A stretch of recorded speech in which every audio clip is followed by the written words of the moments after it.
we're always looking to do as servant leaders is what we can do to take off of their plate. And I think what we have to be cognizant of as leaders is that when we become part of a strategy team or a strategy for that team or that department or that division, whatever it might be, a big piece of that is making sure that you're taking time to do things strategically.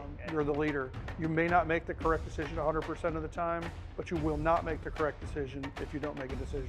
And if someone is bogged down, I could jump in, but I could step back as a leader and say, maybe we're having an issue with the systems. Maybe we need another person to do this if we are truly being 100% effective and efficient with this person and their current resources. Right? One word, decisiveness. So in the military, we learn to make decisions, maybe right or wrong, but based on the data, the information that we have, and we're able to put our emotions aside. I think one of the strongest traits in many leaders with whom I've worked is trusting the team that they built, resourcing them appropriately, and then just getting out of the way. And as a leader, you have to modify your ability to communicate, to ensure that the direction you're given is received by the receiver.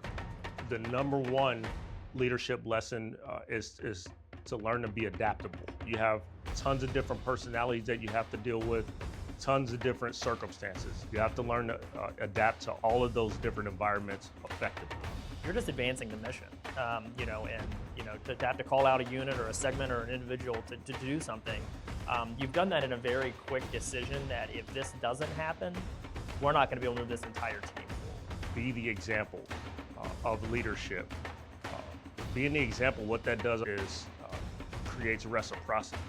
So when those around you, under, above, to the left and right, when they see you doing the right thing, it demonstrates integrity, and they're more apt to replicate what you're doing.